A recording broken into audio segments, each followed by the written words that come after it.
The barn went up like kindling. Grace Thornfield stood in her doorway, nightdress soaked with the cold sweat of sudden waking, watching 20 years of hay and timber collapse into flame. The horses screamed from the pasture where they'd bolted. The heat reached across 50 yards of packed earth and touched her face like a warning. 6 men sat their mounts in a loose semicircle between the house and the inferno. Firelight painted their faces in shades of orange and shadow. Not one of them looked away from her. The man in the center, the one with the scar that split his left eyebrow and continued down his cheek like a lightning strike frozen in flesh, leaned forward in his saddle. His name was Vincent Kane. Grace had heard the name before. Everyone in the territory had heard it. "Mrs. Thornfield," Kane said. His voice carried the particular courtesy of men who had done terrible things and expected to do more. "My employer would like to purchase your land, all 2,000 acres, water rights included." Grace's hand found the doorframe. Her knuckles went white. "The railroad can go around," she said. Kane smiled. It was not a pleasant expression. "The railroad doesn't go around, ma'am. It goes through. That's the nature of progress." He gestured to the burning barn with one gloved hand.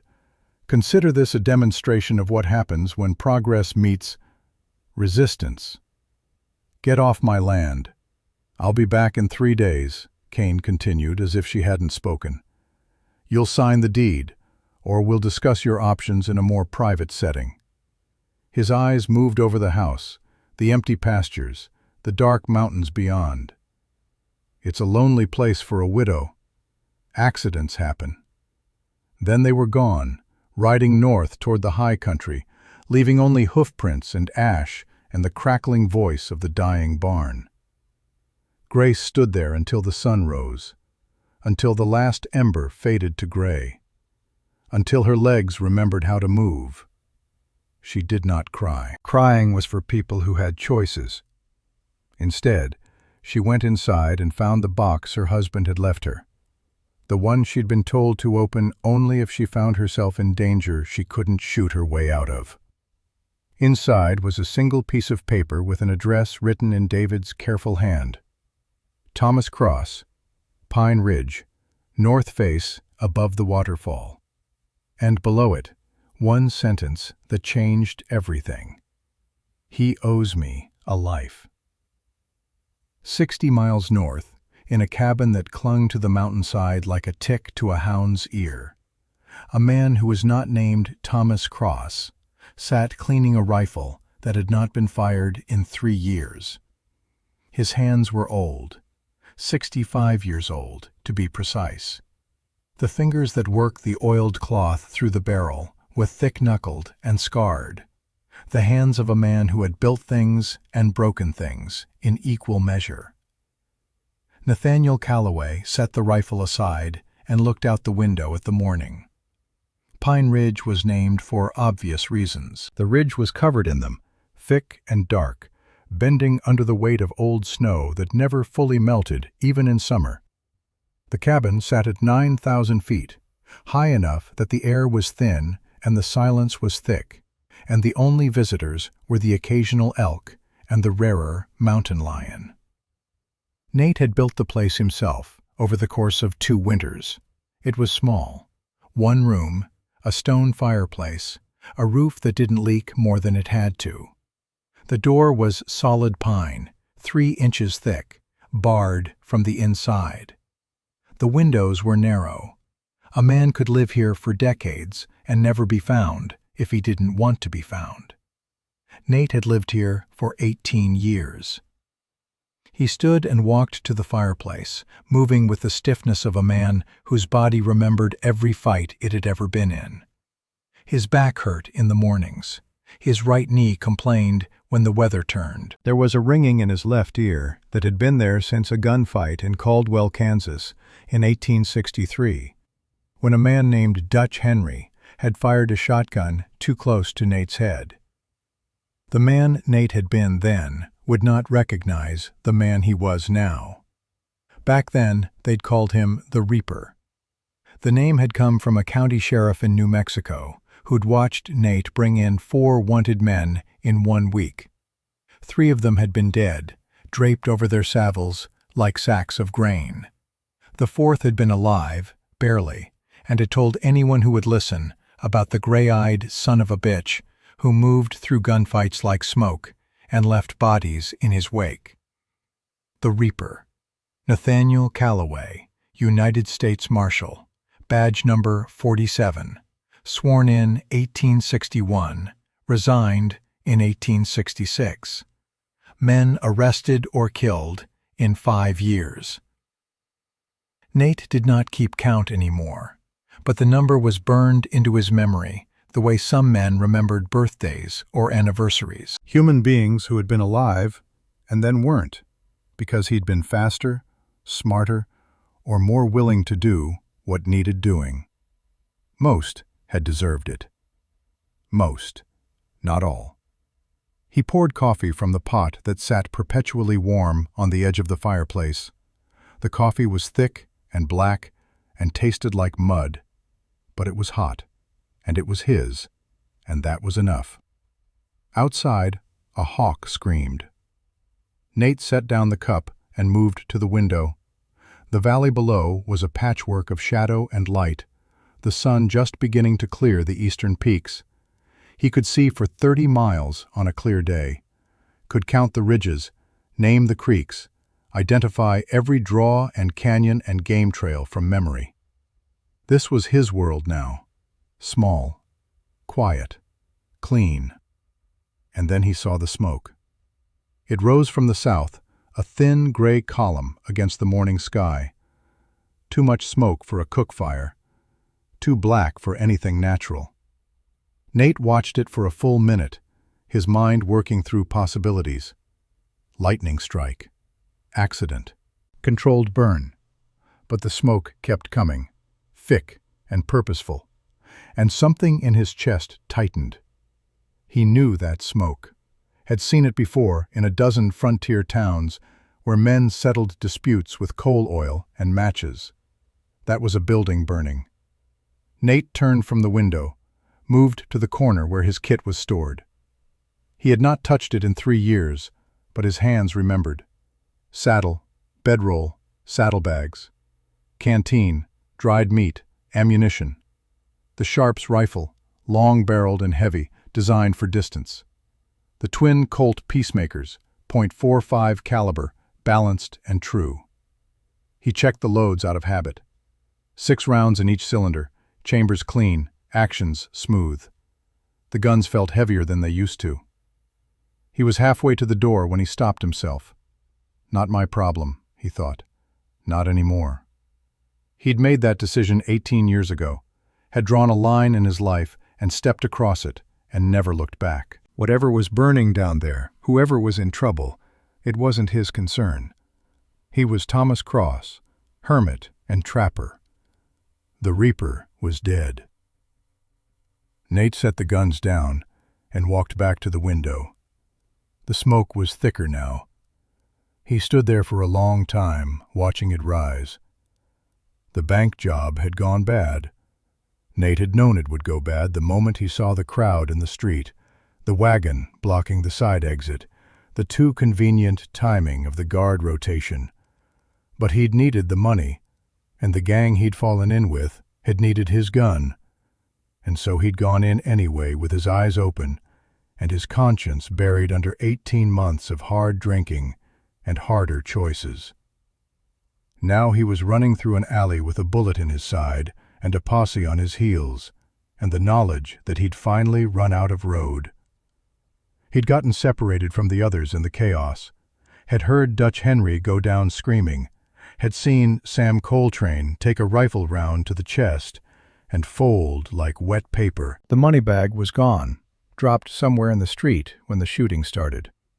All Nate had now was a half-empty pistol and the fading hope that he could make it to his horse before the blood loss made the decision for him. He rounded a corner and nearly ran into a woman carrying a child. The woman screamed. Nate tried to dodge. The child, no more than 5 or 6 years old, fell. And then there were boots behind him, and voices shouting, and Nate spun with the gun coming up and his finger on the trigger, and the child was right there, scrambling in the dirt, eyes wide with terror. For one perfect, crystalline second, Nathaniel Calloway saw exactly what he had become. He lowered the gun. "Don't," he said to the boy. Just that one word. Then he stepped sideways, putting himself between the child and the posse, and raised his hands. The man who tackled him was young, maybe 27 or 28, wearing a deputy's star, and the kind of determined expression that came from believing the law still meant something. His name was David Thornfield. They put Nate in a cell with bars that smelled like rust and piss and old blood. His wound wasn't fatal, but it hurt like sin, and the town doctor had sewn it up with the kind of rough efficiency that suggested he'd done this before and would do it again. David Thornfield came to see him that night. The deputy pulled up a chair outside the cell and sat down with the ease of a man who had all the time in the world. He was lean and weather-worn, with the kind of face that looked older than it was. His eyes were gray, like winter clouds. "You're Nathaniel Calloway," David said. It wasn't a question. Nate said nothing. "The Reaper." David pulled a folded paper from his pocket, smoothed it out. A wanted poster. Kate's face stared back at him, rendered in crude woodcut. The reward printed below in bold type. U.S. Marshal, resigned last year under unclear circumstances. He looked up. "You fell a long way, Marshal." "Former Marshal." "Still, a man with your record, your reputation." David leaned back in the chair. It creaked. "What happened?" Nate touched the bandage at his side, feeling the pull of fresh stitches. "I got tired." "Of what?" "All of it." They sat in silence for a moment. Outside, the desert night was settling in, bringing with it the cold that always surprised people who thought heat and sand meant warmth. "I saw what you did today," David said finally. "In the alley. You could have shot through that boy to get away. You didn't. Congratulations. You caught a bank robber with a conscience. I caught a man who's fighting himself." David folded the poster, tucked it back in his pocket. "And losing." Nate looked at him then. Really looked. Saw something in the young deputy's face that he recognized from his own mirror years ago. Belief. Purpose. The dangerous certainty that the world could be made better if good men simply refused to give up. "They're going to hang me," Nate said. "Probably. You going to try and talk them out of it?" David smiled. It was a sad expression. "No, I don't think I could, even if I wanted to." He stood, brushed dust from his trousers. "But I am going to give you a choice." Nate waited. "Tomorrow night there's going to be a problem with the lock on this cell. The night guard is going to fall asleep at exactly midnight. Your horse is going to be saddled and waiting behind the livery stable, with 3 days of supplies and enough money to get you to California." David met Nate's eyes. "You take that horse and you ride. You never come back to this territory. You never put on a badge again. You never rob another bank. You disappear." "Why?" "Because you saved that boy's life." David's voice was quiet but firm. "Because I watched you make a choice when the easy thing would have been to pull the trigger. Because I believe every man deserves a second chance, even if he doesn't deserve it." Nate felt something twist in his chest. "And if I don't take it?" "Then you hang the day after tomorrow, and the world loses a man who might have been good once and could be good again." David turned toward the door, paused. "Your call, Marshal Calloway." Make it count." He left. Nate sat in that cell until midnight, feeling the weight of every soul he'd taken pressing down on his shoulders, hearing the echo of every gunshot in his ears. When the lock clicked open, he took the horse and rode north, and never looked back. The smoke was coming from Hartwell Valley. Nate knew this because he knew every valley, every creek, every stand of timber in 60 square miles. He'd walked most of it over the past 18 years, trapping beaver in the spring, hunting elk in the fall, mapping it in his mind the way some men mapped cities. Hartwell Valley had one ranch, the Thornfield Place. 2,000 acres of good grazing land with creek water that ran year-round and timber rights that made it valuable. David Thornfield's ranch. The name hit Nate like a fist. He stood at the window of his cabin, hands braced on the sill, forcing himself to breathe slowly. David Thornfield had died 8 months ago. Nate had heard about it from a trapper passing through, a man who traded gossip for coffee and didn't ask too many questions. Shot in the back during a dispute over water rights. The shooter had gotten away. The widow had stayed on alone. Nate had not gone to the funeral, had not sent condolences, had stayed in his cabin and told himself it wasn't his concern, that the man who owed David Thornfield had died the same night David gave him a second chance. But the smoke kept rising, and Nate Calloway was still breathing. He saddled his horse in silence, working with the mechanical efficiency of muscle memory. The horse was a buckskin gelding, 14 hands, calm and sure-footed. Nate had bought him from a Crow trader 6 years back. The horse had no name. Names implied attachment, and attachment implied risk. The ride down from Pine Ridge took 3 hours. Nate followed game trails and creek beds, staying off the main paths, moving through terrain that would have killed a lesser horseman. He did not hurry. The smoke had long since faded, which meant whatever had burned was already gone. He reached the valley floor just after noon.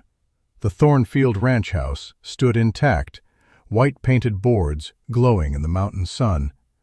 But the barn was gone, reduced to a blackened skeleton, support beams jutting up like the ribs of some ancient beast.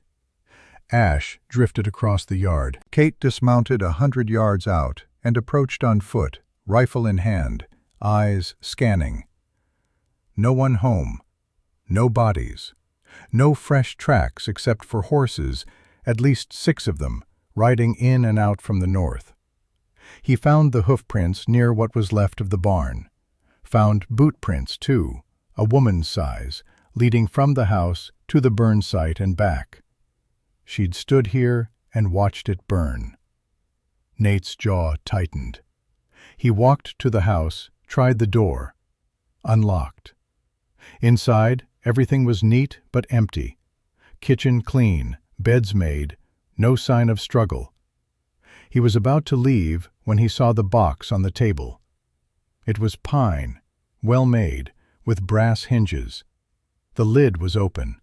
Inside, empty except for a single piece of paper. Nate picked it up. The handwriting was familiar. He'd seen it before on official documents, arrest warrants, letters of commendation. David's hand, steady and precise. Thomas Cross, Pine Ridge, north face above the waterfall. Below it, "He owes me a life." Nate stood there holding the paper, feeling the weight of 18 years settling onto his shoulders like a yoke. David had known. All this time, had known exactly where Nate was hiding, had kept the secret, had told his wife to find him only if she had no other choice. And now she was gone. Nate looked out the window at the mountains, at the high country where the Crimson Ridge Gang did their business, where Vincent Kane ran his operations out of sight of the law. He thought about riding back up to his cabin, about letting the past stay buried. But David Thornfield had given him a second chance at life, and Nate Calloway had spent 18 years trying to earn it. "God damn it, David," he said to the empty room. Then he walked out, climbed back on his horse, and turned north toward the high country. The trail was easy to follow. 6 horses, moving fast, not bothering to cover their tracks. Why would they? No law up here. No one to follow. Except there was. Nate rode through the afternoon, following the sign, his mind settling into the old rhythms. Track speed, estimate weight, read the story written in disturbed earth and broken branches. The horses were well shod.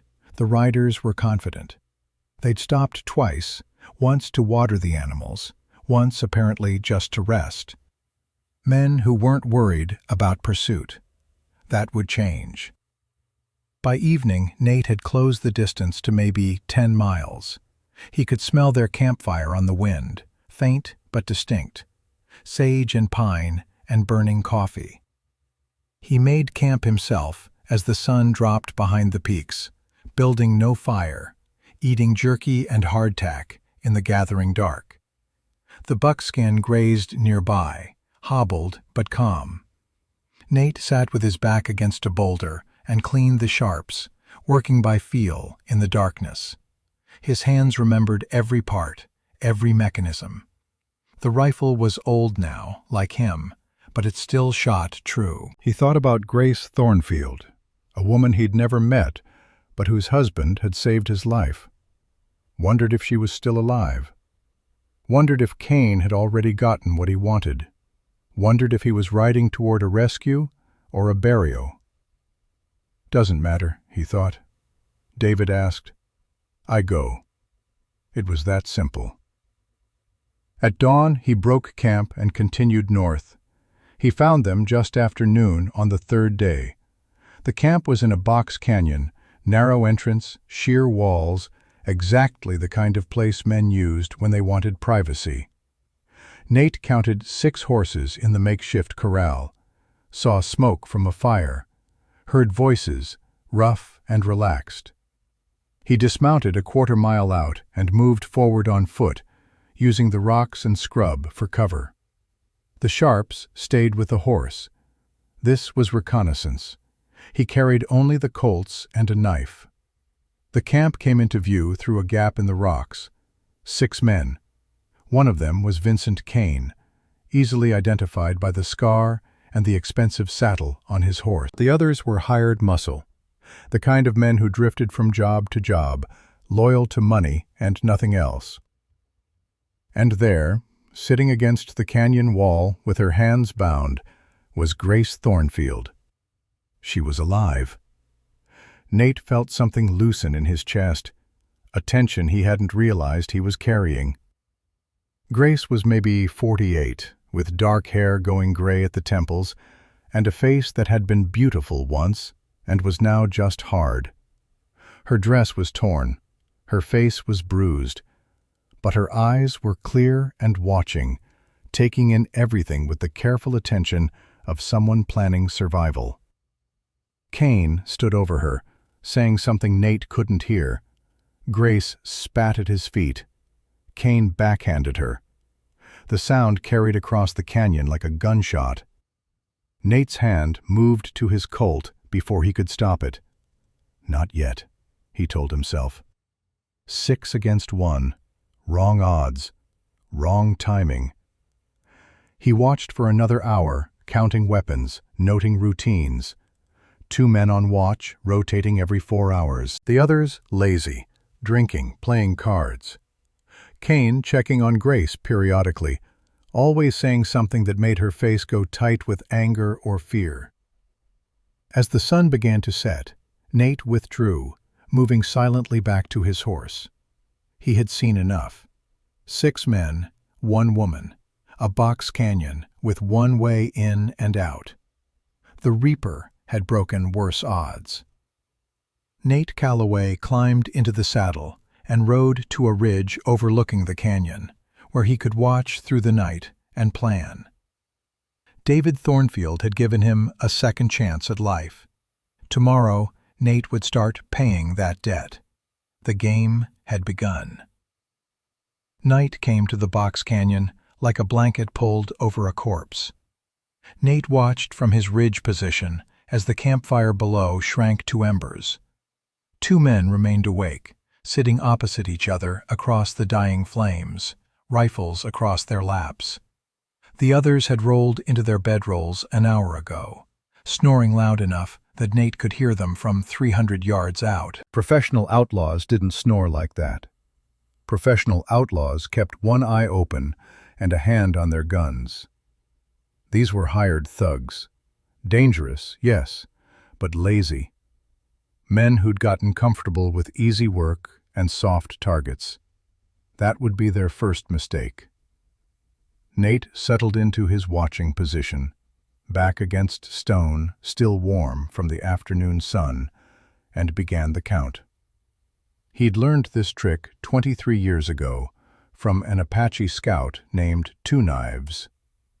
You counted everything: men, weapons, horses, movements, patterns. You counted until the numbers became a map in your mind, until you could close your eyes and see the camp laid out like a blueprint. 6 men. The one with the scar was Kane, the leader, clearly, by the way the others deferred.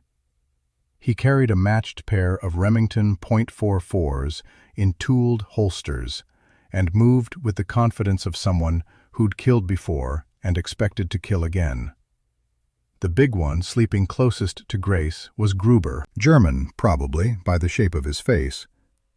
He had a Winchester rifle propped against a rock within arm's reach. Dangerous at distance, less so up close where his size would work against him in the rocks. The thin one who kept checking his watch was Latimer.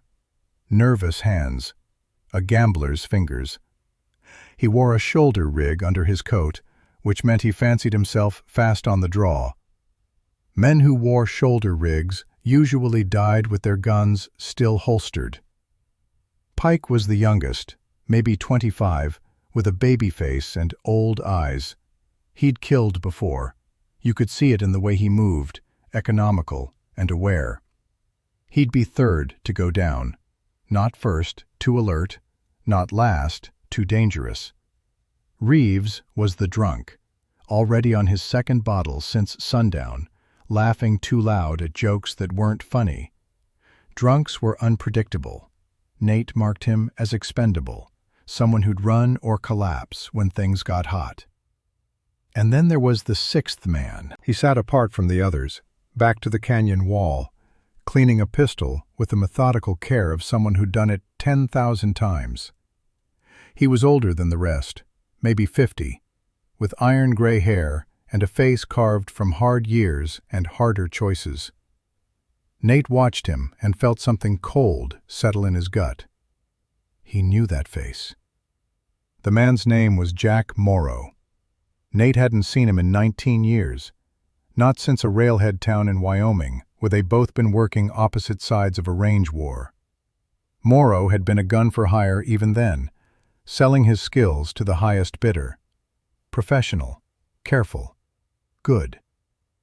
They'd never drawn on each other, had shared a bottle once, in fact, in a saloon after the shooting stopped. Talked about weather and horses and the kind of nothing conversation men had when they both knew what the other was, but didn't want to acknowledge it. Morrow had recognized him then as Nathaniel Calloway, U.S. Marshal. The question was whether he'd recognized Thomas Cross, hermit trapper, as the same man. Nate watched Morrow finish with the pistol, watched him holster it, and lean back against the rock, watched him tip his hat over his eyes, but not all the way down. Never all the way down. Men like Jack Morrow never truly slept. This complicated things. Nate withdrew from the ridge as the moon rose, moving in silence back to where he'd picketed the buckskin. The horse raised its head as he approached, nostrils flaring, but made no sound. He'd trained it that way. Silence was survival in the high country. He pulled the saddlebags down and spread his kit on a flat rock in the moonlight. The Sharps rifle, .50 caliber, manufactured in 1874. Effective range, 800 yards with good optics, longer if you knew the wind and could calculate the drop. Nate could. He'd put down a Comanche Raider at 900 yards once in Texas, during the bad years when the frontier was bleeding, and men like him were the only thing standing between settlement and slaughter. The rifle was old now. So was he. But they both still worked. Next to it, the twin Colt Peacemakers, single-action revolvers, .45 long Colt ammunition, 6 rounds per cylinder. He'd carried these specific guns for 11 years, knew their weight, their balance, their tendency to pull slightly right after the third shot. The grips were walnut, worn smooth from use. No engravings, no silver inlay, no decoration. Working guns, killing guns. Nate checked the loads, spun the cylinders, tested the actions. Smooth as glass. He'd cleaned and oiled them every month for 18 years, even when he swore he'd never use them again. Some habits died hard. From the saddlebag he pulled a coil of wire, thin and strong, scavenged from an old fence line 2 years back. Good for snares, good for other things too. A tin of matches, waterproofed with wax. A folding knife with a 4-inch blade, sharp enough to shave with. And finally, carefully wrapped in oiled cloth, a small leather pouch containing something he'd prepared 5 years ago and hoped never to use. Dried root from the bitter cherry bush, tasteless in water, caused severe stomach cramps and vomiting for 6 to 8 hours. Not fatal, but debilitating. Nate had learned about it from the same Apache scout who'd taught him to count. 2 knives had used it to poison a cavalry patrol's water supply in 1862, then picked off the 6 soldiers one by one. Nate had called it dishonorable at the time. 2 knives had called it effective. Now, sitting in the moonlight with David Thornfield's widow in a box canyon and 6 armed men between her and freedom, Nate was willing to reconsider definitions. He packed the kit carefully, everything in its place, and settled in to wait for the watch change. The 2 guards rotated at midnight exactly. Reeves and Pike came off duty, stumbling toward their bedrolls with the stiffness of men who'd been sitting too long. Gruber and Latimer took their places, yawning, not yet fully awake. Perfect. Nate moved like smoke through the darkness, circling wide around the canyon mouth, staying to the rocks where his boots wouldn't leave prints. The moon was 3/4 full, bright enough to see by, dark enough for shadows. He'd done this before. In the war. After the war. During the years when his badge had given him the authority to track men into country where no lawman had any business being. The difference now was that he was 65 years old, and his knees complained, and his back hurt, and the darkness seemed darker than it used to. But he moved with purpose. The horses were picketed on the north side of the camp, downwind, tied to a rope line strung between 2 juniper trees. 6 animals, all of them dozing, shifting weight from hoof to hoof in the manner of horses everywhere. Nate approached from the blind side, moving in slow increments, never rushing, letting the horses smell him and dismiss him as just another part of the night. He counted to 100, breathed, waited. Then he pulled the knife and went to work. The picket line was hemp rope, thick and strong. Nate cut it in 3 places, careful, silent, leaving just enough intact that it wouldn't fall immediately. The horses stirred, but didn't bolt. Not yet. He moved to the water barrels next, 2 of them, sitting near the fire. The guards were 20 feet away, facing outward, watching the canyon mouth for threats that would never come from that direction. Nate uncapped the first barrel, poured the bitter cherry root powder into the water, recapped it. The powder dissolved instantly, invisible, tasteless. He did the same with the second barrel. Then he withdrew, moving back into the rocks, and waited. Dawn came slowly to the high country, light creeping down the canyon walls like water seeking level. Nate watched from his ridge as the camp came to life. Kane was first up, stretching, walking to the water barrel and filling a tin cup. He drank deep, made a face. The water had a slightly metallic taste from the barrel, nothing unusual, and moved to wake the others. One by one, they rolled out of their blankets. Gruber, Latimer, Pike, Reeves looking rough from the bottle, and Jack Morrow, who seemed to wake all at once, fully alert, eyes scanning. They made coffee, drank water, talked in voices too low for Nate to hear. And then, 30 minutes later, Latimer doubled over and vomited into the rocks. Kane spun toward him, hand on his gun, thinking attack. But then Gruber made a choking sound and staggered away from the fire, clutching his stomach. Pike went next, then Reeves, both of them dropping to their knees, faces pale, retching. Only Kane and Morrow seemed unaffected, both staring at the water barrels with identical expressions of dawning understanding. Nate smiled without humor. Kane started shouting orders, words lost to distance, but the meaning clear. "The horses! Check the horses!" Pike stumbled toward the picket line, still heaving, and that's when Nate made his move. He'd positioned a deadfall trap above the trail to the horses, a carefully balanced arrangement of rocks and logs that would come down with the right trigger. He'd rigged it before dawn, using wire and patience, and the kind of engineering that came from building beaver traps for 18 years. Now he pulled the wire.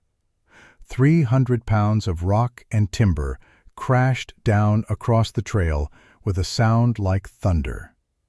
The horses screamed and bolted, the cut picket line snapping like thread. 6 horses scattered into the canyon and beyond, running wild, and suddenly Vincent Kane's gang was on foot, with 4 men puking their guts out and no easy way to pursue.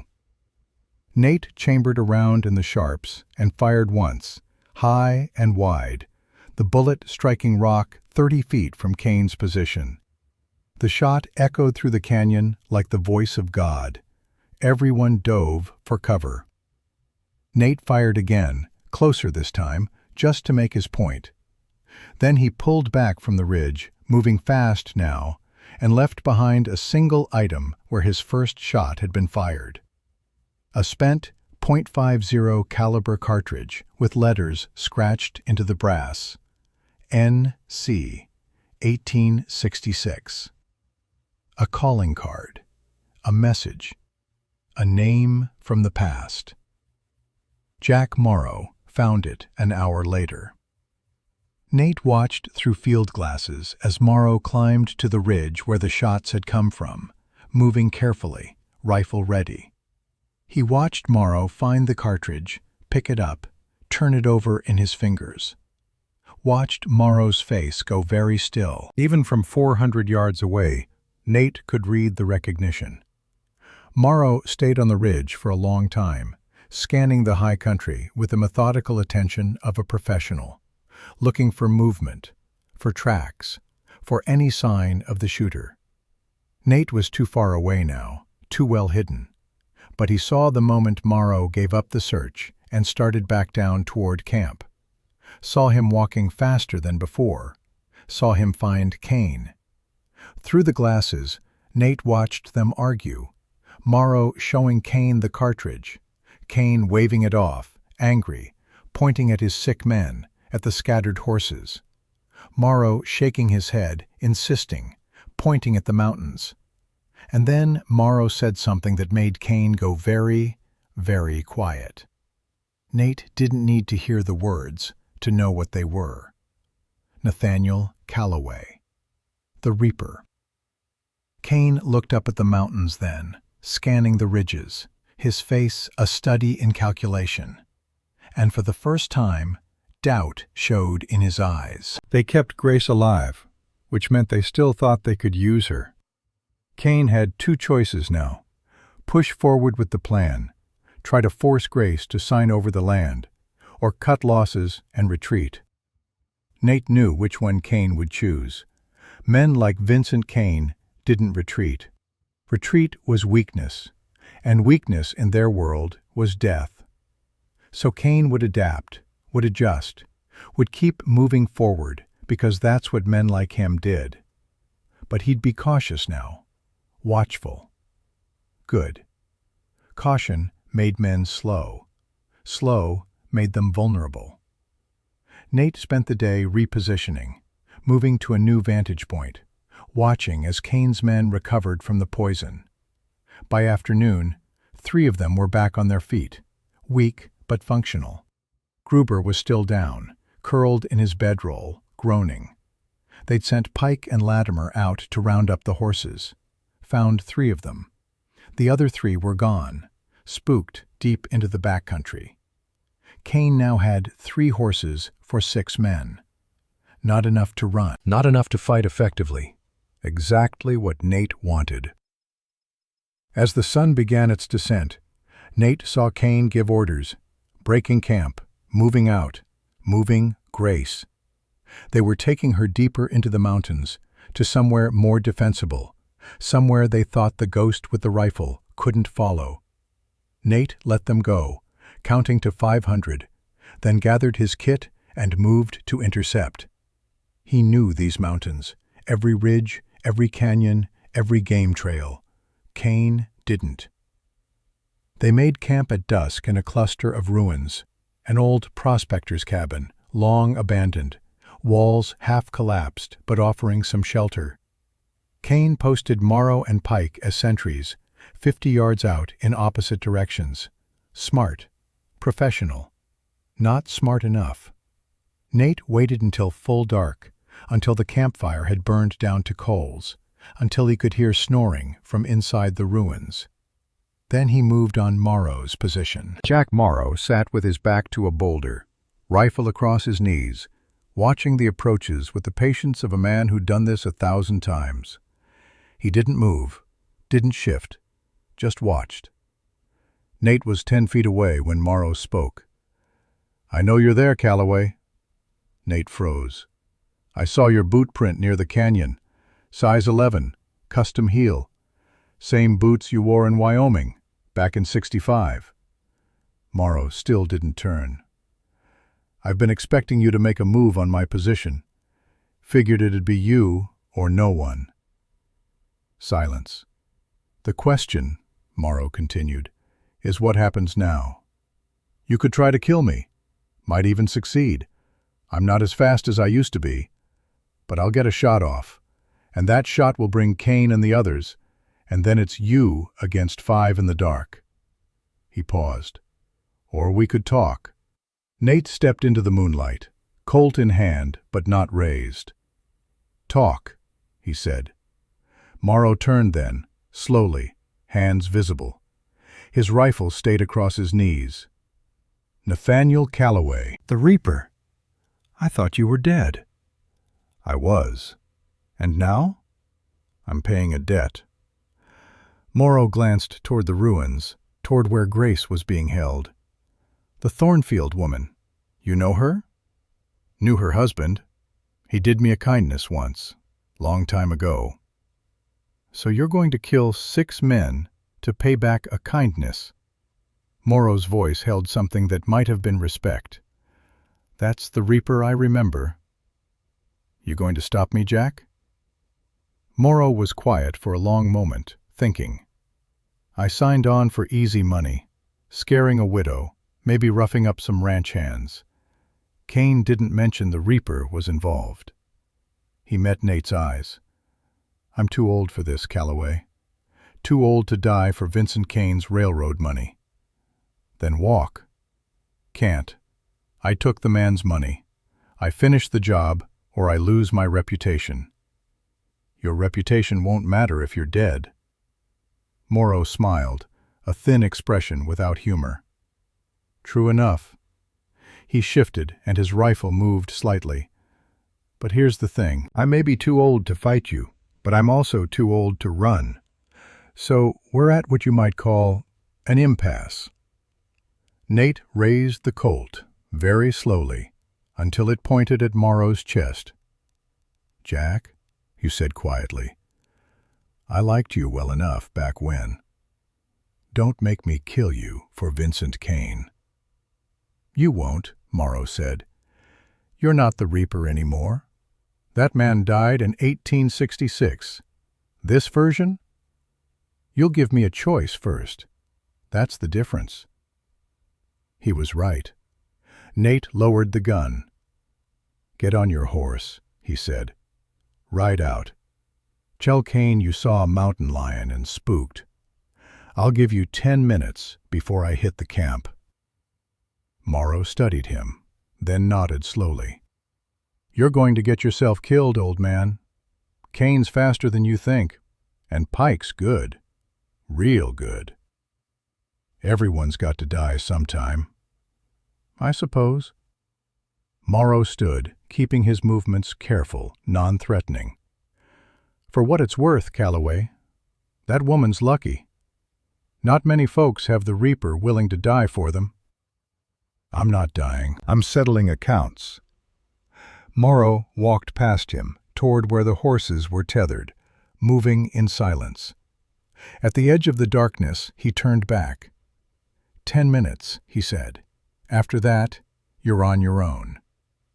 Then he was gone, swallowed by the night. Nate counted to 600. Then he moved toward the ruins, toward Grace Thornfield, toward the reckoning that had been 18 years in the making.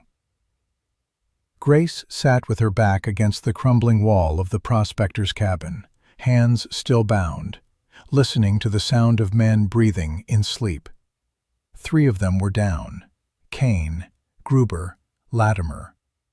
Pike was outside on watch, somewhere in the darkness where Morrow had been. Reeves was somewhere. She'd lost track of him hours ago when he'd stumbled into the rocks, vomiting, and never came back.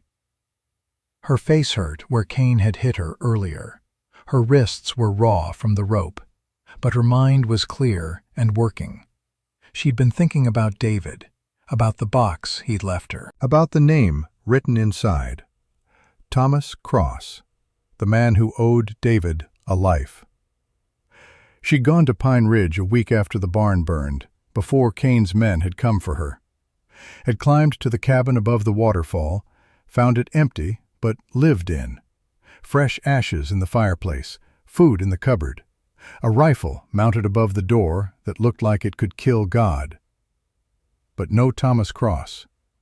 She'd left a note, weighted down with a stone. David Thornfield's wife. Need help.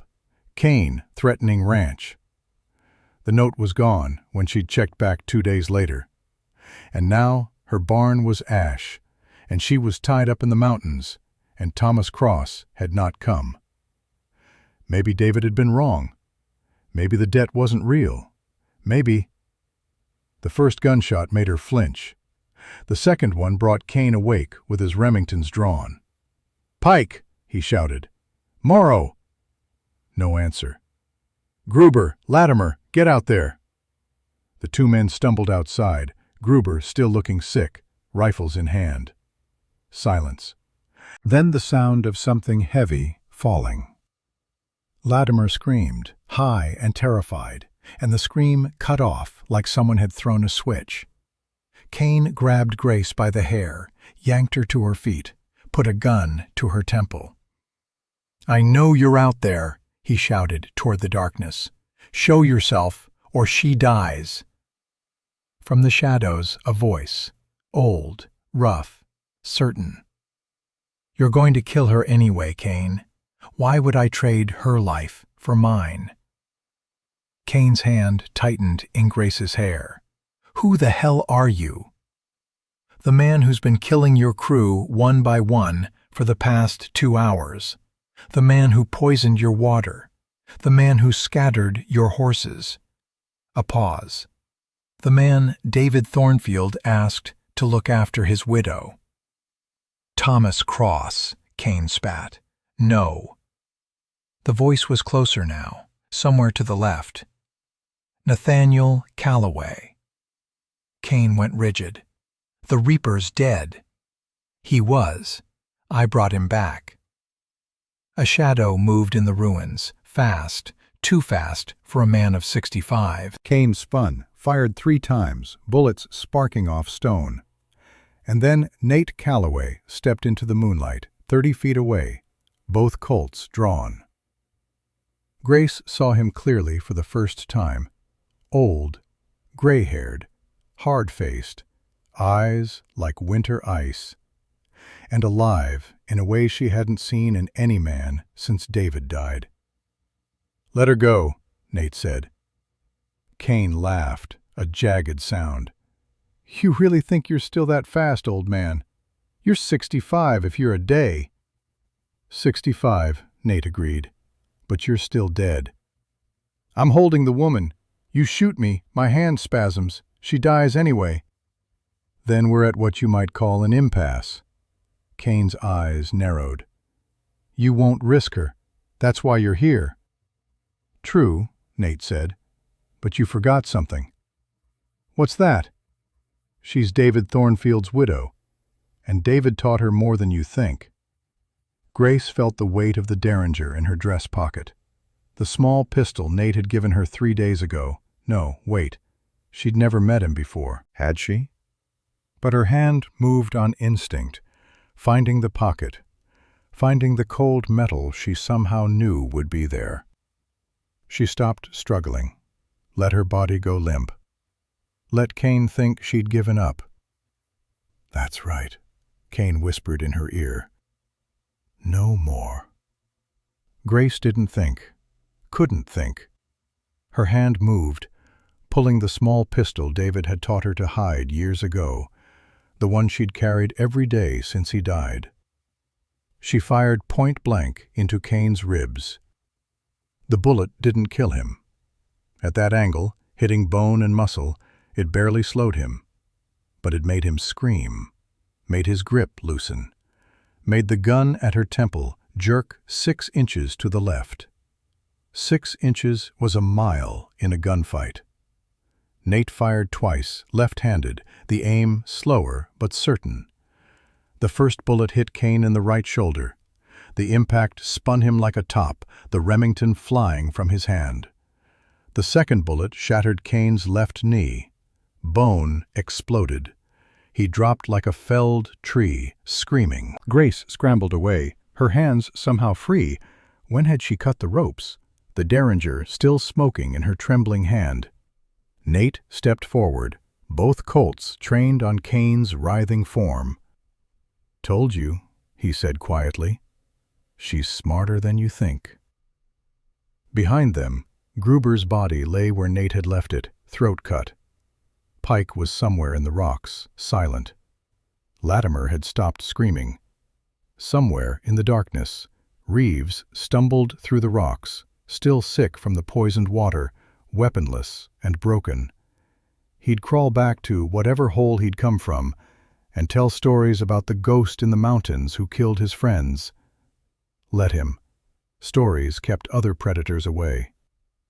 Grace stared at Nate, at this stranger who'd appeared from nowhere and slaughtered 5 men like it was nothing. "You're Thomas Cross," she said. "Was." Nate holstered the Colts, one at a time, movements careful. "Nathaniel Calloway now. Your husband, David, we knew each other. Long time back. He left me a letter, said you owed him a life." "I did. I do." Nate looked down at Kane, who'd gone silent, eyes rolling with shock and blood loss. "I'm sorry I didn't come sooner."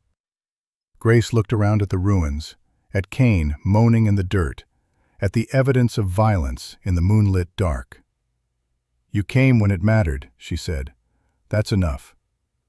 They left Kane there with water and bandages.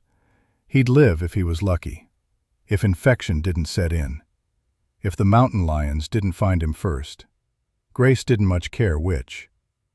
They found one of Kane's horses still nearby and rode double back toward the Thornfield ranch, Nate leading the way through the darkness with the easy confidence of a man who knew these mountains like his own hands. As they rode, Grace spoke. "David never told me about you. Just left the note in case things went wrong." David was a good man. He was. She paused. "What you did back there, killing 3 men in one night, that's not normal." "That's something else." Nate was quiet for a moment. "I used to be something else. Marshal. Manhunter. They called me the Reaper." "Why'd you stop?" "Because I finally saw what I'd become." They rode in silence after that, until the dawn began to break over the eastern peaks and the Thornfield ranch came into view below. Grace looked at the burned barn, at the empty pastures, at the home she'd almost lost. "Will you stay?" she asked. "Help me rebuild?" Nate thought about his cabin, about 18 years of silence and isolation, about a debt that could never truly be paid, but could at least be honored. "For a while," he said, "until you're safe." "And then?" "Then I go back to being dead." Grace nodded, understanding more than he'd said. As they rode down toward the ranch, the sun rose behind them, casting their shadows long across the valley floor. The Reaper had returned, but only for as long as it took to keep one promise to one good man who'd believed that second chances were real. After that, he'd disappear again, into the mountains, into legend, into whatever peace a man with blood on his conscience could find. The smell of ash still hung over the Thornfield ranch 3 days later. Nate stood in what remained of the barn, studying the charred support beams, calculating load and structure the way a carpenter calculates board feet. The walls were gone. The roof had collapsed into the center, leaving a skeleton of blackened timber against the morning sky. But the foundation was sound. Grace appeared beside him, carrying coffee and tin cups that had belonged to her husband. She handed one to Nate without speaking, and they stood together in the ruins, drinking in silence. "Can it be rebuilt?" she asked, finally. "Yes." "How long?" 6 weeks. Maybe 8 if the weather turns. Nate set down his cup. "But that's not the question you should be asking." Grace looked at him. "What should I be asking?" "Whether Kane's going to let you rebuild it before he comes back." She'd been thinking the same thing.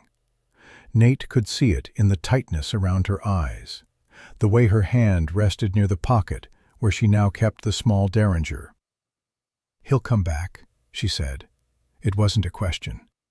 "He will. Man like that doesn't crawl away from the mountains with a shattered knee and a bullet in his shoulder without wanting revenge." Nate turned to face her fully. "And he won't come alone next time. He'll bring professionals, men who won't spook at ghost stories." "How many?" 3, maybe 4. Enough to do the job right. Nate's voice was matter-of-fact, like he was discussing weather. "They'll come at night. They'll burn the house this time, not the barn. And they'll make sure there's no one left to tell the story." Grace's jaw set. "Then we prepare." "Ma'am, don't," she cut him off. "Don't tell me to run. Don't tell me to hide. This is my land. David died for this land. I'm not giving it to Vincent Kane or his railroad friends or anyone else." Her eyes met his, hard as flint. "You came here to pay a debt to David. Help me finish what he started." Nate studied her, saw David in the set of her shoulders, in the stubborn tilt of her chin, saw why a good man had married her and trusted her with secrets. "All right," he said, "but if we're doing this, we do it my way. You follow orders, you don't argue, and if I tell you to run, you run." "Agreed." "Liar." Grace almost smiled. "Maybe, but I'm your liar now." Nate nodded slowly. "Then we've got work to do." They spent 2 days turning the ranch into a fortress. Nate had done this before, in the war, when a handful of cavalry scouts had held a river crossing against 50 Confederate raiders. The principle was simple: control the approaches, create bottlenecks, force the enemy to come to you on your terms. He started with the house. The Thornfield home was solid construction, 2 stories, stone foundation, thick timber walls. Good bones. But too many windows, too many doors, too many ways for bullets to come in. Nate boarded up all the windows on the ground floor except 2, one facing the barn, one facing the main trail. Those 2 he reinforced with furniture stacked inside, creating firing positions with narrow fields of view. Upstairs, he left 3 windows open, high ground, overlapping fields of fire. In the barn ruins, he built a false position, a mannequin wearing one of David's old coats, positioned to look like a rifleman in the shadows. It wouldn't fool anyone for long, but it would draw first fire, reveal positions. He scattered the approach with tripwires connected to empty cans filled with pebbles. Low tech, but in the dark, the sound would be enough. And in the old root cellar beneath the kitchen, he stocked water, ammunition, and medical supplies, a fallback position if the house became untenable. Grace watched him work with the quiet attention of someone learning. "You've done this before," she observed. "Yes." "How many times?" "Enough that I swore I'd never do it again." Nate hammered another board into place. "David gave me the chance to keep that promise. I wasted it. You're here now. That's what matters." "Is it?" Nate looked at her. "When this is over, when Kane's dead or run off, I'm going back to my cabin, back to being Thomas Cross. You understand that?" "I do." "You'll be alone again." "I've been alone for 8 months, Mr. Calloway. I've gotten used to it." But her voice said otherwise. On the 3rd evening, Nate took Grace out behind the house, where he'd set up a makeshift shooting range, bottles on fence posts at 20, 40, and 60 yards. "You said you could shoot," he said, handing her a Colt. "I can hit a target." Hitting a target and hitting a man are different things. Nate moved behind her, adjusting her stance. "A target doesn't shoot back, doesn't move, doesn't make you hesitate because it has a face and a mother somewhere who thinks it's coming home." Grace's hands tightened on the pistol. "When Kane comes," Nate continued, "you're going to have to pull that trigger on a human being. Maybe more than one. Can you do that?" "I don't know." Wrong answer. The right answer is yes or no. Anything else gets you killed.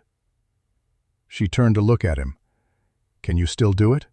After 18 years? Nate thought about the 3 men in the mountains, Gruber, Latimer, Pike. Thought about the way they'd fallen, the sounds they'd made, the weight of each death settling onto shoulders already carrying too many. "Yes," he said quietly. "God help me, yes."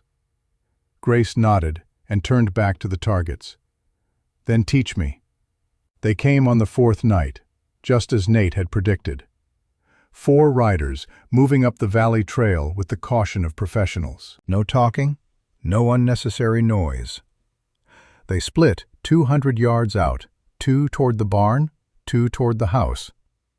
Nate watched them from the upstairs window, counting seconds, reading their movements. The one in front was Kane.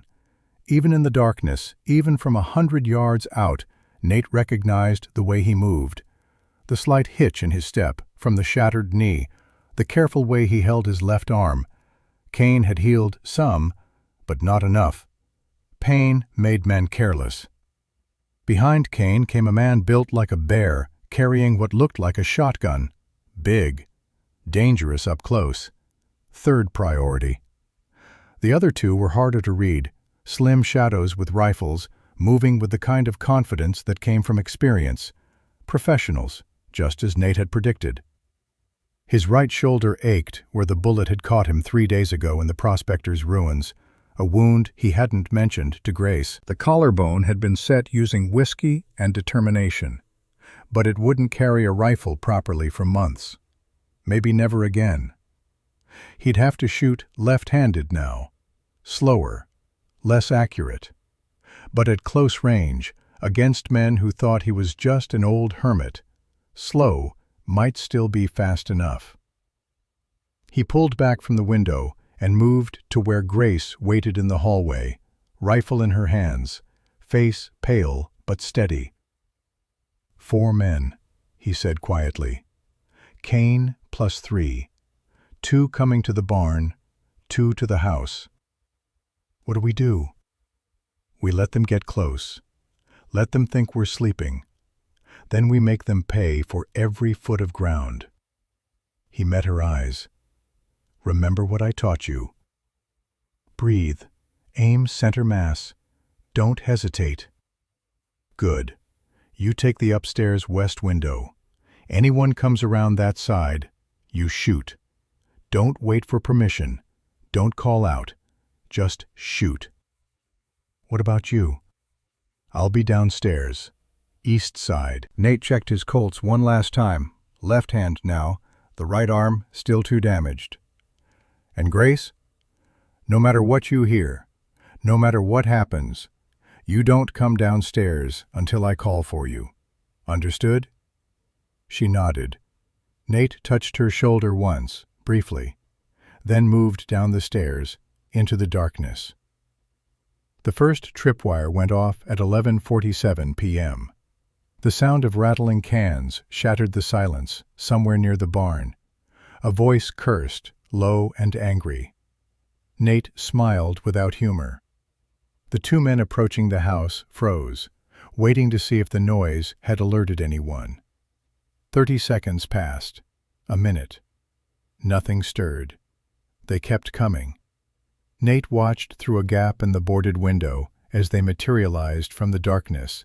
Kane and the big man with the shotgun.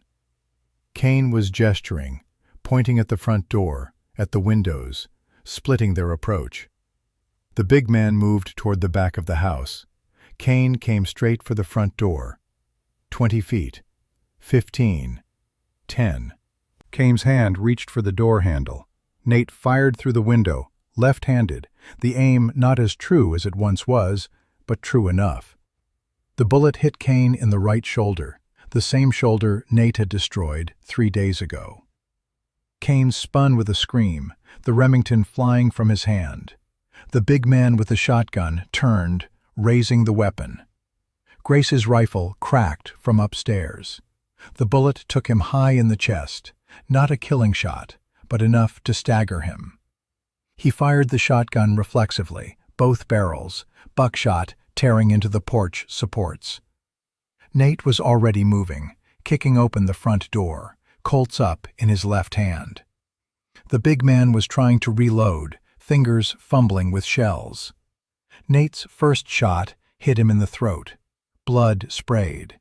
The man dropped the shotgun and fell to his knees, clutching his neck, making wet, choking sounds. Nate's second shot ended it. 4 seconds.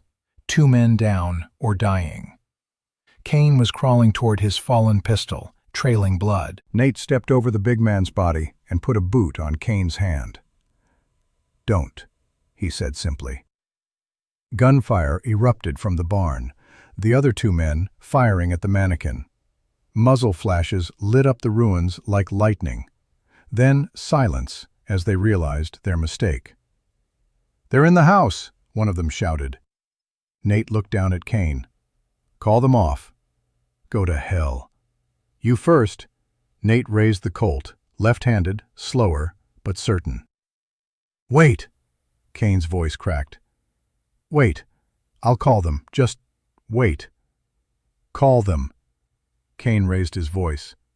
"Brennick, fall back. It's a—" The rest died in a gurgle as Nate's boot pressed down on the bullet wound in his shoulder. "What I meant," Nate said quietly, "was call them here. Tell them to come to the house. Tell them everything's fine." Kane's face twisted with pain and hatred.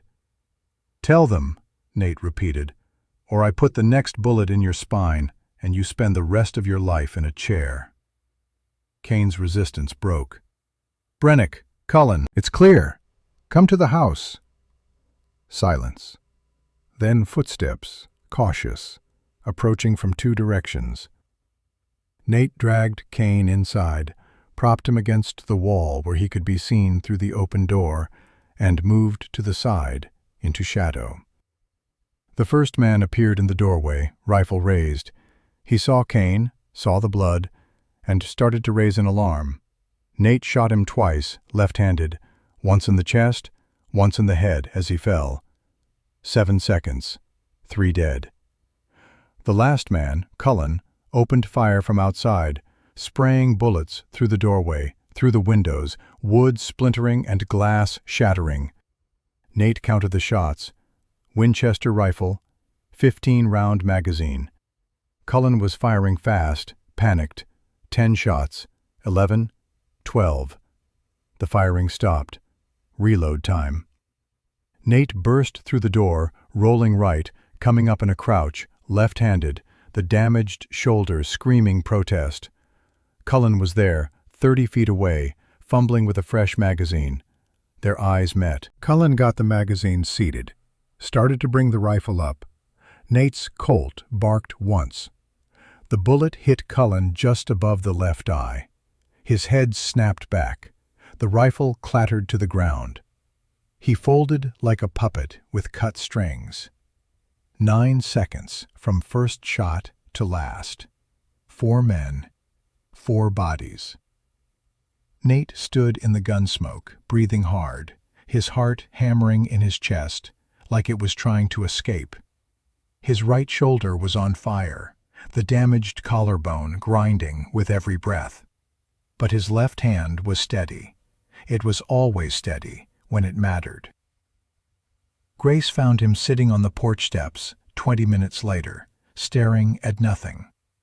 She'd come downstairs after the shooting stopped, moved through the carnage with the careful attention of someone in shock, checked each body, made sure they were dead. Now she sat beside Nate, not touching, just present. "Is it over?" she asked. "For now."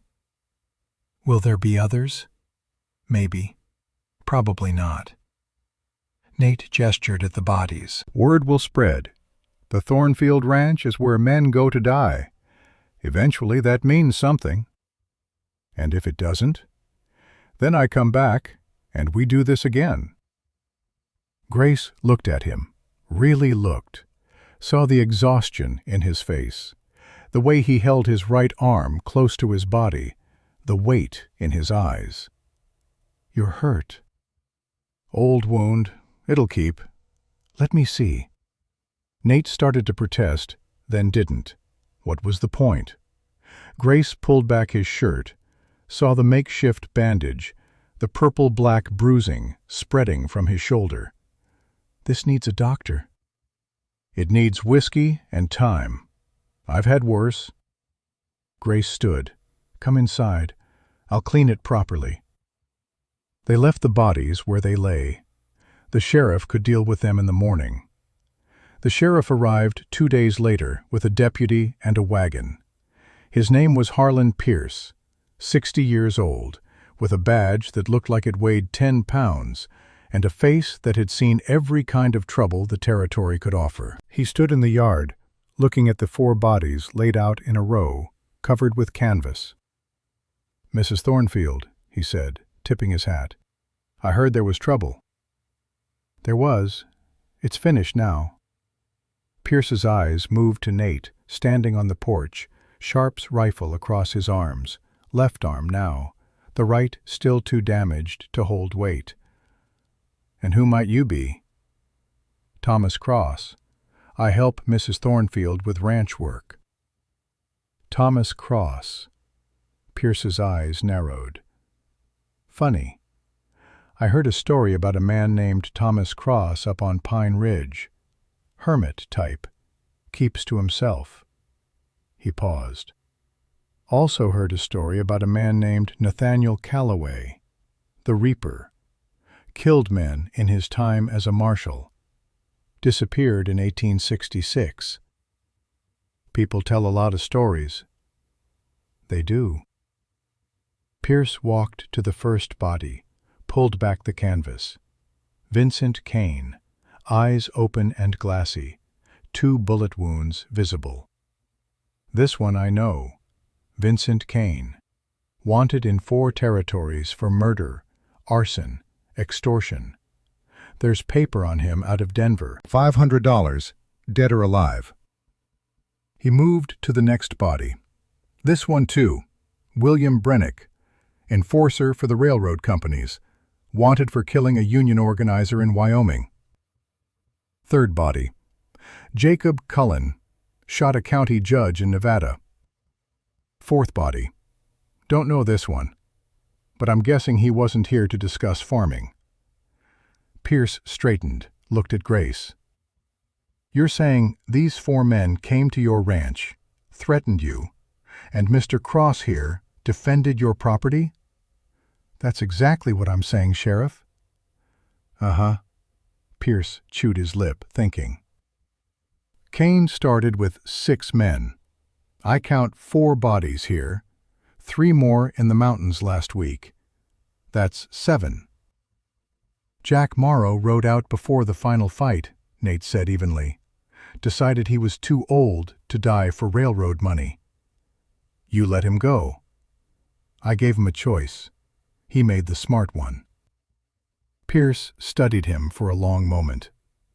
"You know where he went?" "West, probably. California. Jack's the type to find a beach and retire quietly. Long as he's not my problem."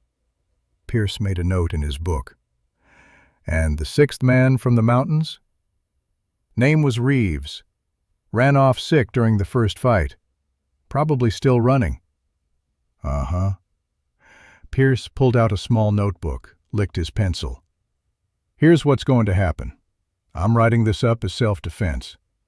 Kane and his boys came to extort or kill Mrs. Thornfield.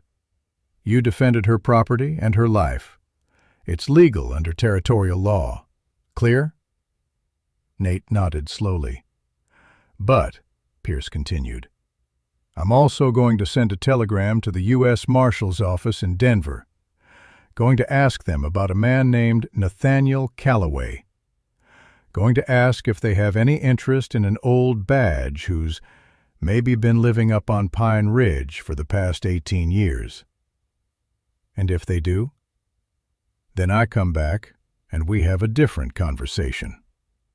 Pierce closed the notebook. "But if they don't, if they tell me Nathaniel Calloway died back in 1866, and good riddance, then Thomas Cross can go back to his quiet life on the mountain, and no one needs to bother him again." He tipped his hat to Grace. "Ma'am, I'll send the death certificates when the paperwork's done.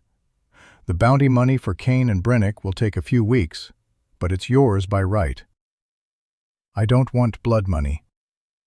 "Then donate it to a church. Build a school. I don't care.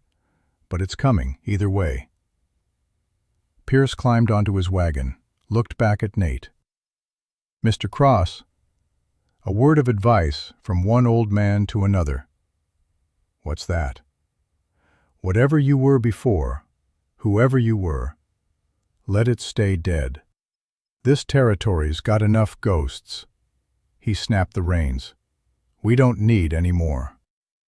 The wagon rolled away, taking the bodies with it. Nate and Grace stood in the yard, watching it disappear down the valley trail. "Do you think he knows?" Grace asked. "He knows. He just doesn't care." Nate turned toward the house. "Some lawmen are like that, more interested in justice than rules." "Like David." "Yes, like David." The new barn stood where the old one had burned, timber and stone, solid and clean. Nate had built it himself over 6 weeks, working dawn to dusk, hands remembering carpentry from 40 years ago, when he'd been young and thought buildings lasted forever.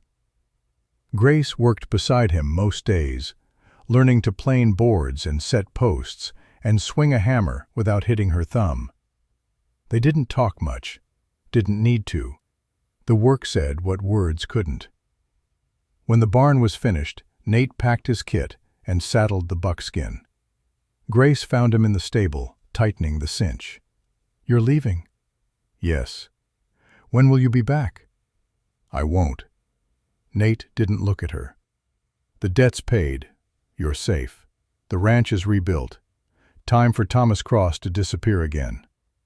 "I see." Grace was quiet for a moment. "And what if I asked you to stay? Not for David. Not for debt. Just stay." Nate finally turned to face her. "Why?" "Because I'm tired of being alone. Because you're tired of being alone. Because 2 people who understand loss might find something like peace together." "I'm 65 years old, Grace. I've got maybe 10 good years left, probably less. And I'm not—" He stopped, searching for words. "I'm not the man for what you're suggesting." "I'm not suggesting romance, you old fool. I'm suggesting companionship. Someone to share coffee with in the morning. Someone to talk to when the nights get long." She met his eyes. "Someone who understands what it's like to survive." Nate looked at her, at the ranch, at the mountains beyond, thought about his cabin, about silence and isolation, and 18 years of running from himself. "I can't be here all the time," he said finally. "Some months I'll need to go back to the mountains, check my trap lines, remember how to be alone." "I'm not asking for all the time, just some of it." "And if the Reaper comes back? If someone else shows up looking for trouble?" "Then the Reaper does what he does." Grace's voice was steady. "And I do what I do. Together." Nate unsaddled the buckskin. The Thornfield Ranch had grown in ways neither Grace nor Nate had planned. It started small, a broken wagon wheel in the fall of 1884. Grace had offered the family shelter while Nate repaired the axle. They'd paid fair price and spread the word. Thornfields was a safe stop with honest people. By winter, 2 more wagons had stopped. By spring of 1885, it was a dozen. Grace, practical as always, saw the opportunity. She built a bunkhouse with lumber Nate hauled down from the mountains, added a trading post where trappers could sell furs and travelers could buy supplies, expanded the stable. What had been a simple cattle ranch became Thornfield Station, a way station for travelers heading west, a trading post for mountain men coming down from the high country, a place where people could rest and resupply before tackling the passes. Grace ran it with the efficiency of someone who learned business from necessity. Nate helped where he could, mending fences, shoeing horses, teaching the occasional drifter how to track game or read weather. They'd hired 2 hands, young men from town, honest and hard-working, built a bunkhouse for them, added a stable, cleared another 50 acres for hay. The railroad had never come back. Neither had Vincent Kane's employers. Word had spread. The Thornfield Ranch was off-limits, protected by something old and dangerous that lived in the mountains and only came down when needed. The legend of the Reaper had grown in the telling. Some said he was a ghost. Others said he was the devil himself, come to protect the righteous. Nate, listening to these stories in the trading post, would smile and say nothing. Let them believe what they wanted. Legends were safer than truth. On a clear morning in April, a young man rode up to the ranch, dust-covered and exhausted. He couldn't have been more than 20, with a deputy's star pinned to his vest and a letter in his hand. "Looking for Thomas Cross," he said. Nate walked out from the stable, wiping grease from his hands. "That's me." The deputy handed him the letter. "From Sheriff Pierce. He said you'd want to see this." Nate opened it, read quickly. "Mr. Cross, the U.S. Marshal's Office confirms that Nathaniel Calloway, badge 47, died in Arizona Territory in 1866. No further investigation warranted. The bounty money for Kane and Brennick has been donated to the Thornfield School Fund, as requested by Mrs. Thornfield. Thomas Cross is listed in my books as a private citizen in good standing. No outstanding warrants. No legal issues." In other words, you're free. Stay that way. Sheriff Harlan Pierce. Nate folded the letter, looked at the young deputy. "Tell the sheriff I said thank you." "Yes, sir." The deputy tipped his hat and rode off. Grace appeared beside Nate. "Good news?" "The best kind. The past is staying buried." "Does that mean you can stop looking over your shoulder?" Nate thought about that. About every soul he'd taken and 18 years of hiding and one bloody night on a ranch in Montana. "No," he said honestly. "But I can stop running." Grace slipped her hand into his, briefly, then let go. Not romance. Never romance. Just two people who'd survived the worst and found something like peace in the aftermath. Nathaniel Calloway sat on the porch of the Thornfield Ranch, watching the sunset over the western peaks. He was 73 years old. His hair was white as snow. His right shoulder still ached on cold mornings, a reminder of the bullet that had shattered his collarbone and changed his life.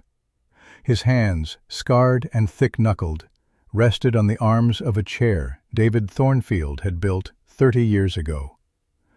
The ranch bustled with activity. The way station had become Thornfield Station, a regular stop on the Northern Trail. Wagons came and went. Families stayed for a night or a week. Children played in the yard where Nate had once fought for his life. Grace, now 61, ran it all with the help of 3 permanent hands and whatever seasonal workers wandered through. Nate didn't do much these days. His back hurt. His knees were bad. The ringing in his left ear had gotten worse. But his mind was sharp, and his left hand was still steady, and sometimes, not often, but sometimes, travelers would ask him for stories about the old days. He told them about tracking elk through snow, about building cabins in the high country, about the year the creek froze solid and they'd had to melt ice for water. He never mentioned the Reaper, never talked about badges or bullets or the weight of souls on an old man's conscience. Those stories stayed locked away, where they belonged. A young girl, maybe 7 years old, ran up to the porch.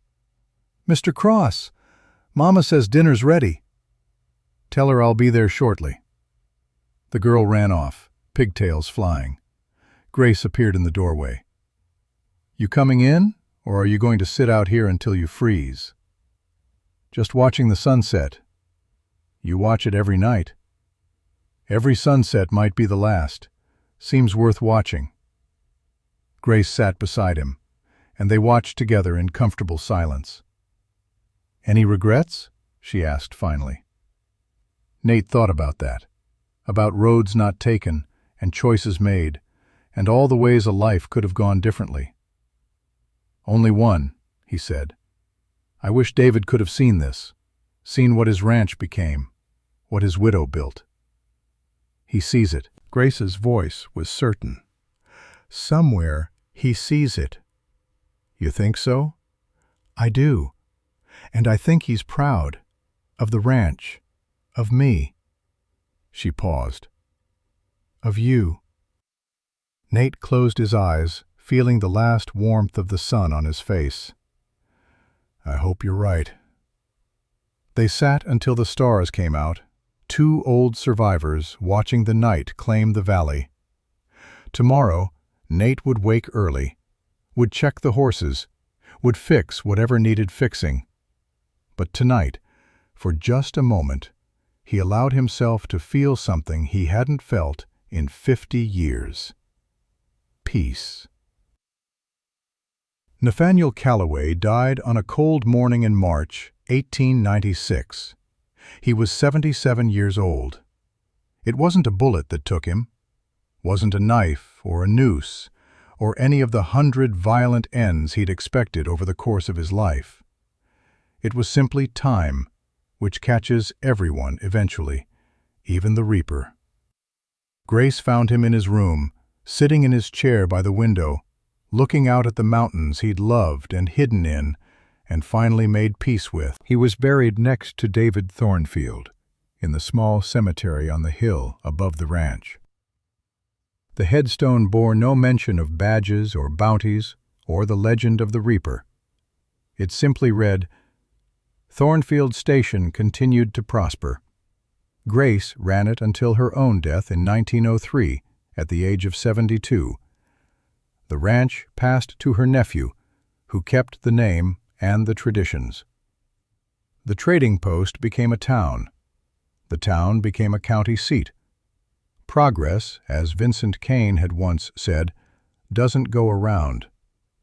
But even as the frontier closed and the wild country was tamed, people still told stories about the Reaper, about the ghost in the mountains who'd come down one bloody night to protect a widow's land. Old-timers would point to the cemetery on the hill and say, "That's where he's buried, Nathaniel Calloway. Some say he killed 50 men and lived to die in bed. Some call that justice. Others call it mercy." The younger generation didn't much care. The West was changing, becoming something new. But on quiet nights, when the wind came down from the high country, some folks swore they could still hear it. The voice of the mountains, the whisper of legends, the echo of a man who had been death incarnate and learned late in life that restraint was the truest form of strength, that mercy mattered more than reputation, that the legacy you left behind was measured not in bodies but in choices. Some boundaries, once drawn, cannot be crossed. Some men, once redeemed, cannot be unredeemed.